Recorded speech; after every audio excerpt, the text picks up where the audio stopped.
नमस्कार, मैं राघवेंद्र पाल एक बार फिर से आप सबका स्वागत करता हूं। आज हम लोगों की बारी नरेशन की प्रैक्टिस की है। आप सब जानते हो कि प्रैक्टिस के बिना हम किसी भी टॉपिक पे कमेंट नहीं बना सकते हैं। और रही बात इंग्लिश ग्रामर की, तो आप सबको पता है कि मैं एक एक टॉपिक कवर करवा रहा हूं, उसके साथ साथ उसकी प्रैक्टिस शीट भी ला रहा हूं। तो नरेशन का जो वीडियो है मैं ऑलरेडी अपलोड कर चुका हूँ। अगर नहीं देख पाया तो ऊपर आई बटन जो दिया है उस पर क्लिक करके आप देख भी सकते हो।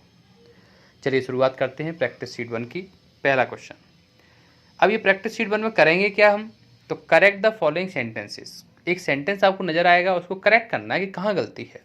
सिंपल से रहेंगे। जैसे फर्स्ट सेंटेंस है, he said that the sun gives us light and kept us warm. इसको अगर हम ध्यान से देखें तो कहाँ गलती लग रही है। तो अगर हम ध्यान से देखें तो यहाँ पे लिखा हुआ है कि he said that the sun gives us light and kept us warm. पहले वाले में गिव्स यानी कि प्रेजेंट में गए, जबकि दूसरे वाले में केप्ट यानी पास्ट में गए, तो ये तो गलत हो गया। जो यूनिवर्सल ट्रूथ होता है, सन मून वगैरह इनकी जब हम बात करते हैं तो वो हमेशा प्रेजेंट में रहना चाहिए। तो यहाँ पे केप्ट की जगह कीप्स आंसर होगा। क्लियर हो गया होगा। Second question, he told to me that he had written a letter to his friend the previous day. अगर हम इसको ध्यान से देखें तो यही साफ साफ नजर आ रही है गलती शुरुआत में। गलती क्या है? गलती है टोल्ड के साथ टू नहीं लगता है, तो यहाँ पे टू का प्रयोग नहीं होगा। नेक्स्ट है, I told him that these problems should be solved. इसको अगर देखना है, मतलब अगर हम ध्यान से देखें तो कहाँ गलती है, तो यहाँ पे अगर हम देखें तो गलती है कि दीज नहीं आना चाहिए, दो जाना चाहिए। क्यों? क्योंकि ये टोल्ड में गया है यानी पास्ट में गया है, और पास्ट में जब भी हम इनडायरेक्ट सेंटेंस बनाते हैं तो दीज का दो हो जाता है। क्लियर हो गया होगा। बिल्कुल मन लगा के देखते जाइए। अगला क्वेश्चन है, he said he was senior to me in age. यहाँ पर क्या गलती है? सोचें सोचें। तो साफ साफ समझ में आ रहा है क्या गलती है। इसमें सेड के साथ कुछ नहीं लगा है, कुछ तो लगा दो, कोई कंजक्शन तो चाहिए ना। दैट लगाओ, वाई लगाओ, कुछ भी लगाओ। तो यहाँ पे सेड के बाद एक कंजक्शन चाहिए, यानी कि यहाँ पर गलती है। क्वेश्चन नंबर 5 है, she asked me that when the train left. अब अगर हम इसको ध्यान से देखें तो इसमें भी तो गलती हो गई है। क्या गलती है? आप लोग पहचान गए होंगे कि दैट और वैन साथ में कैसे आ गया यहाँ पर। तो यहाँ साफ साफ गलती है, या तो वैन लगाओ या दैट लगाओ, है ना, क्योंकि कंजक्शन तो एक ही चाहिए। क्लियर हो गए होंगे। 5 क्वेश्चन हम कंप्लीट कर चुके हैं। छठवें क्वेश्चन की बारी है, I ordered my servant to polish his shoes. अब यहाँ पर अगर हम ध्यान से देखें तो क्या गलती है, तो यहाँ पे आप लोग देख रहे होंगे हिज लगा हुआ है। हिज कैसे आ जाएगा? मैंने अपने सर्वेंट को ऑर्डर किया कि मेरे जो शूज हैं वो पॉलिश कर दो, तो हिज की जगह क्या होना चाहिए? माँ यहाँ पर आंसर होगा। आगे बढ़ते हैं। Question number 7, I advise him to work sincerely if you wanted to succeed. इसमें क्या गलती है? ध्यान से देखें क्या गलती इसमें नजर आ रही है।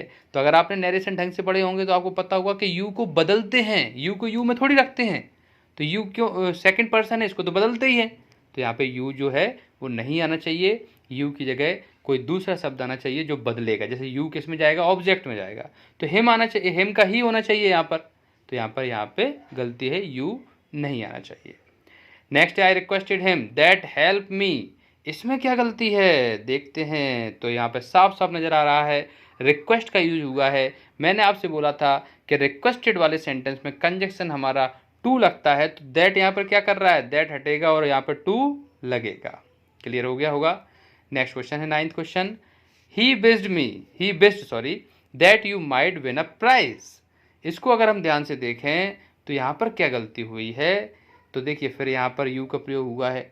यू तो होना ही चाहिए, सेकंड पर्सन है, तो यहाँ पर साफ साफ गलती है कि यू की जगह कुछ ना कुछ नेक्स्ट आना चाहिए, तो ये गलती हो गई। क्वेश्चन 10 है, he exclaimed with applause that I have stood first.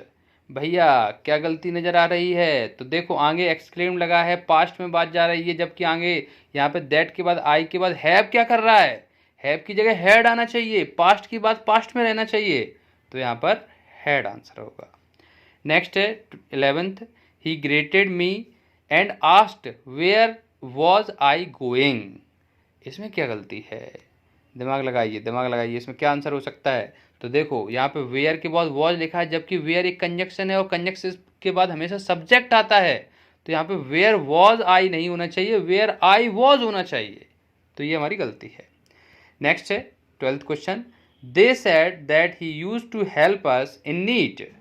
इसमें क्या गलती है? इसको अगर हम ध्यान से देखें तो दे सेड बिल्कुल सही है यहाँ पर, that he use to help us in need. तो भैया हेल्प अस क्यों होना चाहिए? हेल्प देम होना चाहिए, क्योंकि वो कह रहे हैं, है ना। तो अस की जगह यहाँ पे देम हो जाएगा। छोटी छोटी गलतियाँ हम आसानी से पहचान सकते हैं अगर हमने चैप्टर ढंग से पढ़ा हो। तो मैं आशा करता हूँ कि आपने चैप्टर ढंग से पढ़ा ही होगा। चलिए आगे बढ़ते हैं, नेक्स्ट क्वेश्चन की बात करते हैं। 13th क्वेश्चन है, he told me that he had never seen such a lazy boy as I am. यहाँ पे अगर हम देखें तो साफ साफ आगे टोड लगा हुआ है, टोड लगा है, हेड में गया, आगे हेड में गया, फिर और आगे बढ़ते गए, लेकिन एंड में आई के साथ एम आ रहा है। तो आई के साथ एम क्यों आएगा, जबकि बात तो पास्ट में चल रही पूरी की पूरी।